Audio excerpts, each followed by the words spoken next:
So రెండే వైజాగ్ మొత్తానికి ఒకటి షిప్ యార్డ్, ఇంకోటి స్టీల్ ప్లాంట్. కొన్ని దేశాలకు తెలుసు చాలా మంది, కానీ అది పోతే అక్కడ ప్రజల నోట్ల మట్టి పడ్డట్టు అవుతుంది.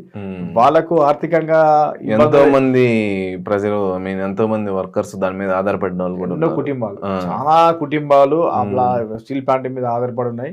అది లేకపోతే చాలా మంది భవిష్యత్తు జీవితాలు ఉండనే ఉన్నాయి. కాబట్టి అది పోవడం అనేది అట్టి విషయం కాదు.